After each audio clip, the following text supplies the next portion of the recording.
Bienvenidos al podcast del Instituto Fe y Libertad.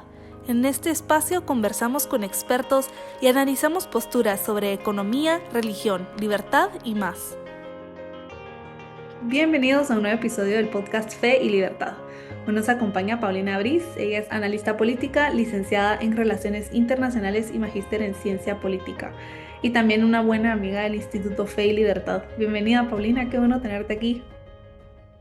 Hola Mariana, primero que nada, pues gracias por la invitación al podcast para hablar de un tema que a veces mencionamos, pero que no le damos mayor relevancia y que además de ser interesante, pues es un tema que considero importante, más que todo durante los periodos electorales, cuando los candidatos empiezan a hacer campaña política, que ya nos estamos empezando a acercar un poquito a eso. Entonces creo que el tema del que vamos a hablar el día de hoy pues puede ser muy interesante para muchas personas.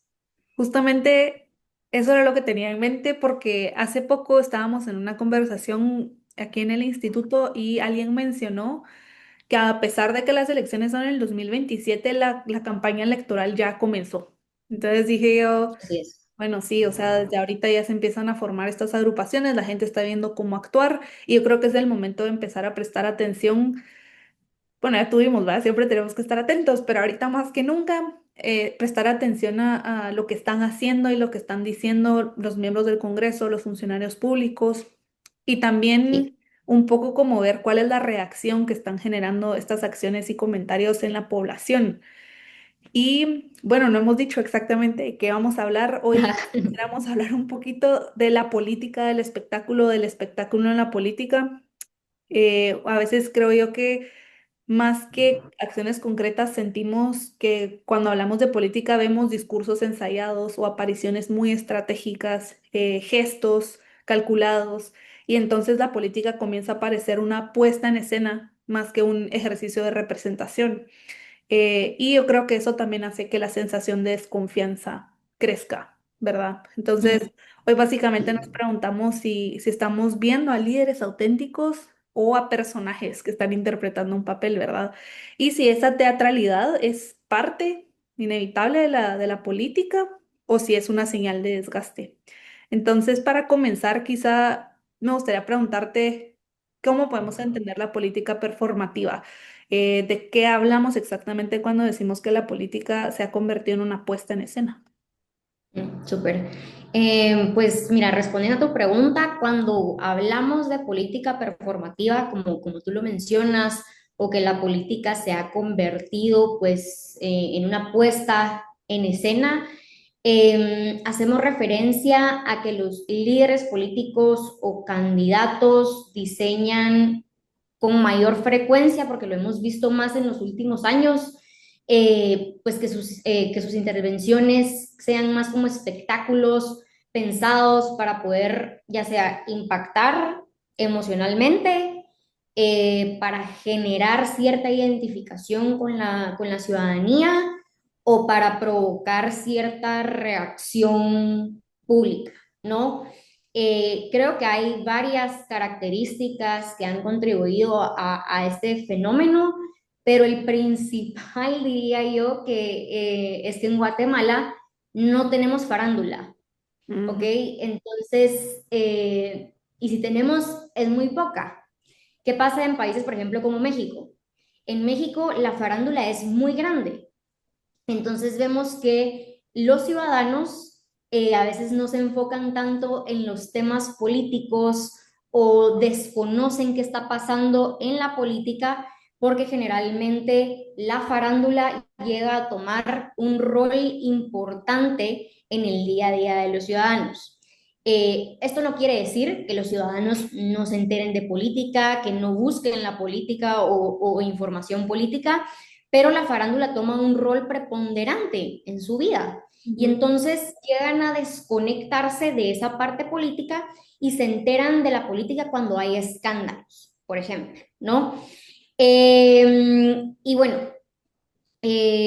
por ejemplo, creo que también en Guatemala lo que pasa es que al haber muy poca farándula o al no haber farándula, entonces la política pues se convierte o nos da este pan y circo, ¿no? Se convierte en nuestro mundo de espectáculo. Ajá. Y claro, estar en la mira de la población, pues los políticos tienen que aprender a crear una historia, a crear una narrativa, a crear un personaje que les permita ganarse a la población o por lo menos intentar a ello, ¿no?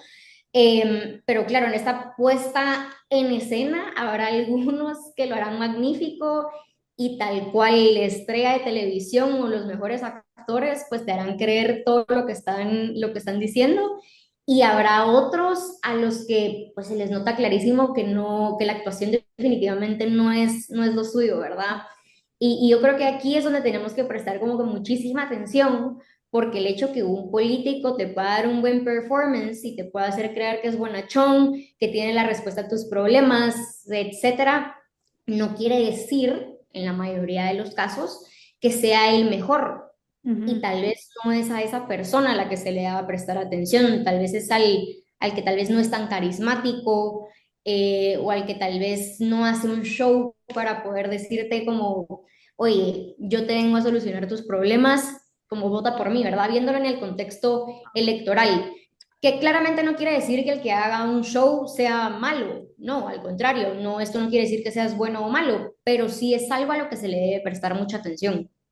Qué interesante. Me parece interesante dos cosas. Primero, esto último que mencionabas, ¿verdad? Prestarle también a los que están callados, por así decirlo, a los que están en silencio, a los que no son tan showeros.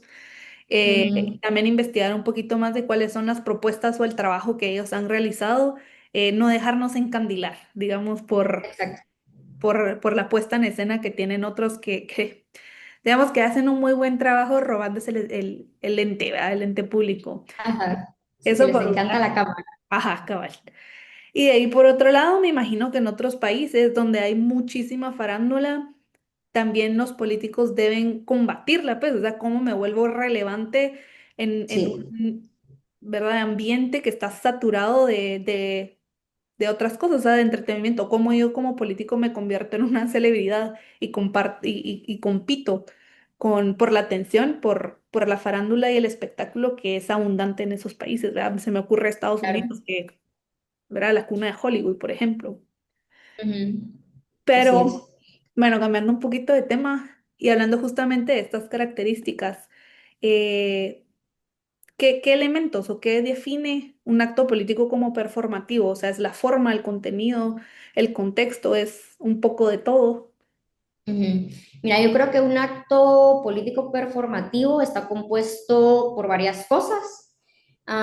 Como lo mencionaba antes, por ejemplo, el tema de crear una historia, crear una narrativa, crear un personaje, ayuda a estos actos performativos. Yo creo que por lo tanto es una mezcla de todo, es una mezcla de muchos factores. Y adicionalmente a eso, lo que tú mencionas de la forma, el contenido, el contexto, pues juega un papel muy importante para poder crear este acto político performativo y me gustaría que fuéramos por partes, digamos, desglosando cada uno de estos y creando un personaje político performativo que en realidad podríamos pensar en varios candidatos de las elecciones anteriores que participaron y podríamos tener el perfil perfecto de un candidato que está haciendo un acto político performativo. O Ujú. sea, tenemos de sobra. Pero digamos, el primero que tú mencionabas era el contexto, ¿no? Yo creo que ahí el político necesita saber en dónde va a participar, a quiénes se va a dirigir para poder crear su historia o narrativa o poder modificar su personaje, porque no es lo mismo, y aquí creo que me voy a poner como ejemplo que venga Paulina Briz y vaya a hablar, por ejemplo, a una comunidad en Huehuetenango, a que vaya a hablar a una comunidad en Zacatepeques. No sé, las comunidades son muy diferentes, las necesidades son muy diferentes, por lo tanto mi acto político, sea o no performativo, que voy a estar realizando en cada una de estas comunidades, también va a ser muy diferente. Entonces depende del contexto que me encuentro, voy a empezar a crear como todo este arco narrativo o esta experiencia que yo le voy a querer dar a las personas con las que voy a estar, ¿verdad? Porque claramente lo que queremos al presentarnos ante un grupo de personas es que haya confianza, eh, que nos lleguen a conocer, que nos lleguen a apoyar. Entonces, ese es el fin último, digamos, ¿verdad? Entonces, primero conocer bien ese contexto, con quiénes voy a estar, eh, cuáles son sus necesidades principales, ¿verdad? Después tenemos el contenido, si no estoy mal, Ujú. y yo creo que eso va de la mano con el contexto, porque, por ejemplo, regresando a las comunidades de Huehuetenango y Zacatepeques, si el problema más latente en Huehuetenango es, por ejemplo, la desnutrición, mi mensaje claramente va a ir dirigido a cómo yo, como política, voy a cambiar la situación de esa comunidad, a cómo los gobiernos anteriores, por ejemplo, no han hecho caso a esas necesidades para solucionar este problema, Ujú. pero que conmigo todo va a ser diferente, porque yo soy diferente. Y Ujú. entonces, por ejemplo, este es el discurso que utilizan muchas veces esos outsiders políticos, que se separan a la política tradicional, se separan de los mismos de siempre. Pues a veces esto les da una gran ventaja, porque las personas creen que al ser diferentes, tal vez en esta ocasión, pues sí puede haber un cambio. Pero el contenido es muy importante, ¿verdad? El saber cómo llegarle a las personas que les estás hablando con el contenido, creo que también es muy importante. Y tercero, yo creo que es lo más importante para este tema que estamos hablando, que es el performance político, de estos actos performativos, es que la forma va a definir si tu narrativa funciona o no, que la forma va a definir si tu personaje convence o no. Ujú. Porque la forma en la que uno dice las cosas, la forma en la que uno se mueve, la forma hasta en la que uno mantiene el silencio y no se mueve, te Ujú. puede hacer ir para arriba o te puede destruir como político, como candidato. Porque no es lo mismo que yo hable con seguridad, que mi lenguaje corporal se vea relajado, pero al mismo tiempo sea fuerte, a que, por ejemplo, me esté agarrando las manos y no vea al público y esté volteando para todos lados y no los vea directamente a ellos. Entonces, un acto performativo sí es una mezcla de muchas cosas que si se piensa bien y si uno tiene en cuenta, por ejemplo, el tema de la forma, el contexto, y el contenido, pues creo que puede ayudar a que la persona sea exitosa, pero que si no se sabe manejar por el otro lado, que te pueda destruir como político, ¿verdad? Hemos visto casos, yo creo que hemos visto de los casos de los dos lados, ¿verdad? Personas que son muy buenas hablando en público, pero que definitivamente no generan confianza, que eso es una cosa importante que creo que podemos hablar después, o que sí generan mucha confianza porque tienen tanta seguridad que generan mucha confianza en la ciudadanía, y personas que por el otro lado, pues realmente no saben cómo manejarse en el público y que por lo tanto la ciudadanía igual no les tenga confianza, o les parezca que hay personas que lo pueden hacer mejor que ellos. Ujú. Entonces, estos tres puntos yo creo que sí son clave para entender toda la parte como de estos actos performativos dentro de la política. Paulina, cabal, ahorita, bueno, has mencionado varios elementos. Uno de ellos, cómo estos actos performativos buscan generar una emoción, pero también Ujú. un vínculo, ¿verdad?, entre el Sí. político y la audiencia. Y yo creo que a veces también está muy relacionado el discurso performativo con el discurso populista. Y te quería preguntar si definitivamente es lo mismo o si solamente Ujú. comparten ciertos elementos, como dónde se cruzan y en qué se diferencian. Sí, mira, yo sí creo que hay una línea bastante delgada, así que mi respuesta sería entre sí son lo mismo y no son lo mismo. ¿Y por qué? Porque, por ejemplo, tener un discurso performativo no quiere decir que seas populista, Pero el populista sí suele ser altamente performativo, ¿verdad? Porque necesita crear como una especie de alter ego que le permite crear estos como escenarios simbólicos en los que, no sé, necesita tener este alto performance que impacte a la población, ¿verdad? Parece en figura Entonces, mecánica. exactamente, exactamente. Entonces, definitivamente puedes tener un performance político que no necesariamente sea populista, pero Ujú, el populista sí lo va a utilizar a su favor para jalar gente.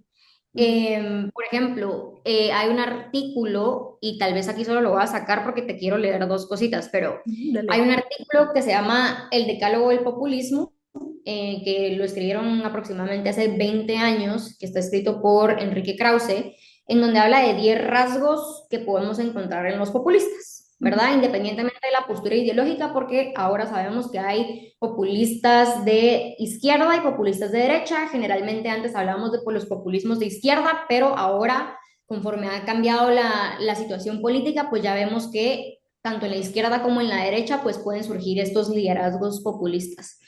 Y entonces aquí él menciona dos puntos de los 10, digamos, que yo creo que van de acuerdo a la conversación que estamos teniendo, aunque recomiendo que vayan a leer como el artículo completo para que puedan ver esas definiciones que él da de lo que es un populista y que así ujú. cada uno pueda identificar lo que es o no es un populista, o si tienen dudas de quién podría ser populista o no, pues por lo menos que eso les dé una guía. Y lo que Enrique Krause dice es esto, a ver, el populismo exalta al líder carismático. No hay populismo sin la figura del hombre providencial que resolverá de una buena vez y para siempre los problemas del pueblo, que es un poco lo que hablábamos antes, ¿no? Por ejemplo, el contenido de estos actos políticos performativos en donde el contenido va a estar plegado de el yo, de este alter ego, en donde te voy a decir yo soy el diferente, yo no soy igual a la vieja política, yo soy la manera en la que vamos a cambiar la situación. Y Ujú. luego el otro punto es, el populista no solo usa y abusa de la palabra, sino que se apodera de ella.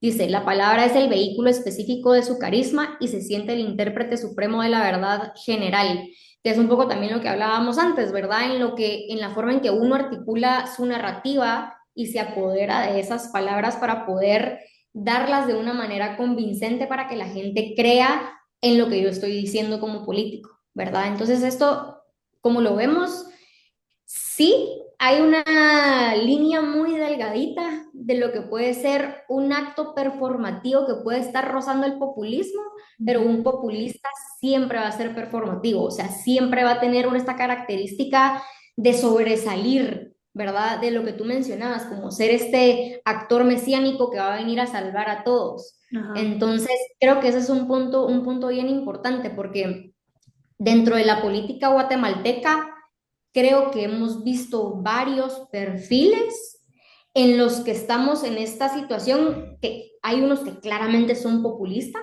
Ujú. pero hay otros en los que uno dice, ay, no estoy segura, como que no sé si solo es muy buen orador y realmente como que se sabe expresar o como que me está queriendo decir que él me viene a salvar, ¿verdad? Entonces es una línea bien delgada, pero yo creo que, por ejemplo, con estos 10 rasgos o con otros libros que existen acerca del populismo, pues tal vez uno los puede adquirir, leer y ahí tal vez ver qué define realmente a un populista y qué realmente solo es un acto de, no sé, que tal vez es inherente a la persona, ¿sabes? Sí, hay gente que solo es muy buena para expresarse, pues, y conectar con la Exacto, audiencia.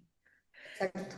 Yo creo que ahí también entra en la parte del mensaje, y lo digo porque creo que estamos muy cansados del show, ¿verdad? En la política, y la pregunta sería si siempre es negativa la política performativa, si puede tener algún valor estratégico o simbólico legítimo, ¿verdad? En ciertos contextos. Ayer leía o antier leía un artículo en la página de la Escuela de Leyes de Harvard.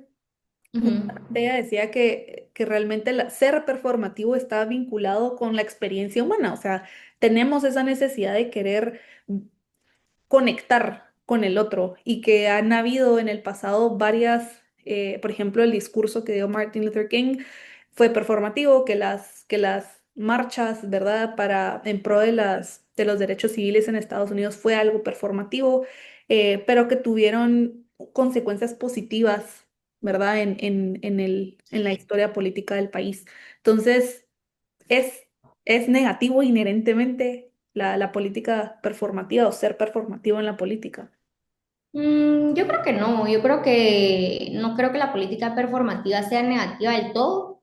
Al contrario, creo que la política de cierta manera necesita ser performativa o es inherente a la política, ¿sabes? Ujú, Como tener esa chispa, pero claro, obviamente sin caer en lo ridículo, ¿verdad? Porque también vemos que el ser performativo puede caer en la ridiculez en algunos casos. A ver, y en muchas ocasiones los actos políticos performativos o ser una persona performativa te puede ayudar a acercarte a la ciudadanía, a que las personas se sientan cercanas a tu persona, a que sientan tu pasión, a que crean en lo que tú crees, a que compartan tu visión, tus valores y a que haya una verdadera dinámica de confianza, ¿verdad? Y es lo que te decía antes, a veces el ser performativo es inherente a la persona, es algo con lo que uno ya nace y simplemente, eh, por más que no quiera hacerlo, pues ya la persona cuando habla tiene gestos, manerismos que lo hacen ser una persona performativa, ¿no? Pero sí va a depender, creo que sí depende mucho de la persona, cómo le va a dar uso a esta habilidad. ¿Es para unir o es para dividir? ¿Es para decir la verdad o es para mentir? ¿Es para crear comunidad o es para destruir comunidad? Entonces yo creo que ahí sí va a depender mucho como de estos principios y valores de la persona, de cómo va a utilizar esta habilidad de poder hacer este performance en frente de la gente para bien o para mal, ujú. ¿no? Yo creo que eso es lo principal, ajá. No creo que sea negativa, porque definitivamente hay muchas personas que, como lo mencionaba, son muy carismáticas y esa es su manera de ser, pero sí va a depender de cómo lo utilices para saber si realmente lo vas a hacer en forma positiva o negativa.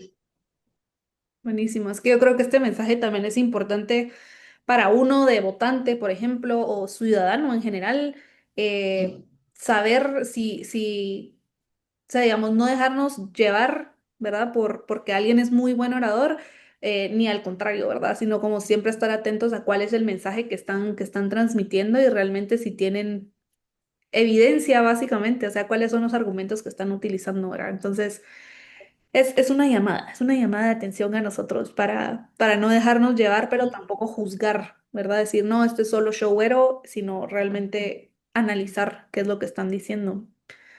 No, Y, totalmente.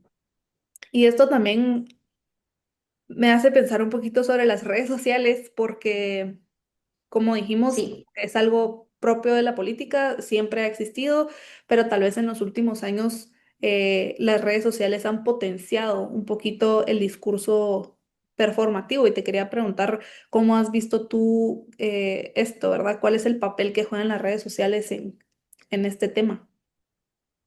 El tema de las redes sociales o el papel de las redes sociales es importantísimo. Por lo menos en 2025 es imposible que la gente no esté en redes sociales. O sea, yo, por ejemplo, he escuchado muchísimo que la mayoría de gente dice, si no estás en redes sociales, no existes. Y por lo tanto, para la política es lo mismo. Si el político no está en redes sociales, su trabajo es completamente desconocido o inexistente.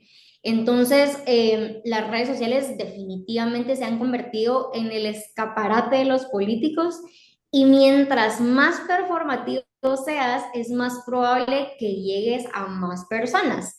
Pero con esto hay que tener mucho cuidado porque a veces le empezamos a dar exposición a las personas que no le deberíamos de estar dando.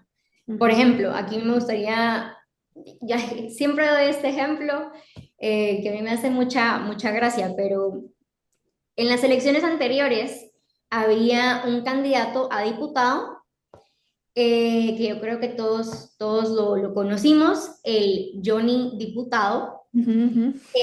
que por ejemplo, él era una persona muy performativa. O sea, él te daba el performance y tú veías sus videos y decías, ¿qué está sucediendo aquí? A ver, como que se va a tirar para diputado, pero de la nada sale comiéndose un helado y de la nada sale disfrazado y de la nada sale haciendo X, Y o Z. Ajá. Entonces, ese es el tema, nos llama la atención, ¿verdad? Y lo compartimos y lo mandamos a nuestros amigos y lo compartimos con otros grupos y la gente lo empieza a hacer grande, ¿no? La figura de este político empieza a crecer, a crecer, a crecer, a crecer, pero realmente estamos escuchando lo que nos está diciendo detrás de todo este show mediático, ¿no? Que eso es lo que muchas veces dejamos de un lado. Ujú. Nos llevamos por el show mediático, pero no estamos escuchando lo que realmente están diciendo detrás de ese video que se está subiendo a un trend o que está haciendo un meme o, ¿sabes? Ajá. Entonces creo que las redes sociales son un arma de doble filo porque sí puede ayudar al político a poner ciertos temas importantes en la discusión, temas importantes a nivel nacional, temas de coyuntura, dar a conocer, por ejemplo, su plan de gobierno, dar a conocer lo que a él le gustaría hacer, pero a veces caemos en este tipo de políticos que más que darte a conocer su postura política, su plan de gobierno, lo que van a hacer, etcétera, etcétera, lo que se te pueda ocurrir, se suben a trends solo para generar alcance, tener más likes, ser conocidos por la población. Y Ajá. entonces ahí es donde a mí me genera un poco como de temor el tema de las redes sociales, porque digo, ok, ¿qué pasa? Y bueno, de hecho, igual lo vemos en el Congreso. Hay muchas personas que tal vez no tienen las capacidades necesarias para estar en ese puesto, ¿no? Pero yo me imagino qué pasa si viene ahora que se acercan las elecciones próximamente. ¿Qué pasa si sale otro candidato que se empieza a volver viral en redes sociales solo por que se está disfrazando, porque, no sé, se está subiendo algún trend o está poniendo alguna música que se volvió viral, pero no me está diciendo absolutamente nada de lo que va a hacer por Guatemala y que gane? Eso es lo que a mí me genera miedo, o sea, como que realmente nosotros como ciudadanos ahí es donde tenemos que tener la, no sé cuál será la palabra, pero tenemos que ser muy conscientes del tipo de contenido que consumimos en cuanto a temas políticos. Ujú. Porque sí, durante las elecciones, pues sí, se podrán hacer famosos estos candidatos en redes sociales, pero si al final del día no me están dando soluciones, no me están dando propuestas, no me están hablando de un plan concreto, es muy difícil, ¿verdad? Ese tema. Y también, por ejemplo, la parte de los jóvenes, o sea, no dejarse llevar solo porque, ala, qué chilero el video de este candidato, yo voy a ir a votar por él, ¿verdad? Como que meternos de verdad de lleno a lo que me está diciendo, que a veces puede ser un poco aburrido porque en las redes sociales a nadie le gusta ver al político sentado en una silla hablándote todo cuadrado, ¿verdad? Pero pues sí es necesario estar en redes sociales, pero es eso, es solo como saber dividir el contenido que estamos viendo y saber realmente qué me beneficia, qué no me beneficia, qué va a ayudar a mi país, qué no va a ayudar a mi país, más allá del show mediático, ¿verdad? Entonces sí, las redes importantes sí son bien importantes, pero juegan un arma de doble filo. Buenísimo, Paulina. Creo que con este último mensaje es una excelente forma de quedarnos. Con él hay que prestar atención, hay que ser conscientes y ser críticos. Al final, nosotros, o sea, ellos están ahí para representarnos y yo creo que también tenemos que exigir, pues exigirles, ¿verdad? Que trabajen para nosotros, pero también tenemos que tener muy claro qué es lo que tienen que hacer, ¿verdad? O sea, no solo podemos pedir hagan su trabajo sin saber exactamente cuál es su trabajo Y yo creo que eso es algo que como ciudadanos todavía podemos trabajar y mejorar. Así que buenísimo análisis y muy buenos puntos. Ahorita estamos ya por cerrar porque se pasó rapidísimo el tiempo. Y te Sí, quería rapidísimo. preguntar si querías agregar algún mensaje final antes de despedirnos. Sí, mira, primero que lean el tema del decálogo del populismo de Enrique Krause. Yo creo que son 10 puntitos así súper fáciles de leer, en donde uno va a poder identificar realmente qué es ser populista. Yo Ujú. creo que con eso es clave. Hay un libro que también se llama El engaño del populista de Axel Kaiser, que también es muy bueno, que creo que también lo pueden leer. Pero, digamos, con el tema de la conversación general y el tema performativo y todo esto, yo creo que sí, como tú lo mencionabas, debemos de ser muy críticos con las personas que vengan, porque parece lejano el tema de las elecciones, pero en realidad ya está a la vuelta de la esquina y entonces van a empezar a aparecer muchos liderazgos políticos queriéndonos convencer que son la mejor opción. Entonces, justamente el poder analizar su comportamiento, cómo actúan, cómo hablan, si lo que me están diciendo realmente es algo beneficioso para el país o definitivamente solo es un speech que lo hizo para el momento y para llamar la atención, es algo a lo que le tenemos que valga la redundancia, mucha atención, porque definitivamente cuando aparecen este tipo de liderazgos, a veces es muy fácil dejarnos llevar, porque creemos que van a ser la solución, pero hay que escuchar ideas, hay que escuchar propuestas y no dejarse llevar por este show que a veces puedan hacer en los diferentes espacios en los que se les puedan abrir las puertas, ¿verdad? Excelente, Paulina. Pues muchísimas gracias por habernos acompañado en este episodio y por ayudarnos a abrir un poquito los ojos frente a los discursos políticos y entender un poco mejor cómo funciona el discurso, vaya, y también a qué le debemos prestar atención. Así que muchas gracias por acompañarnos. No, a ti, muchísimas gracias por la invitación. Y gracias también a quienes nos acompañan desde casa. No olviden seguirnos en nuestras redes sociales y suscribirse al podcast en su plataforma de streaming favorita y en nuestro canal de YouTube. Muchísimas gracias y nos vemos a la próxima.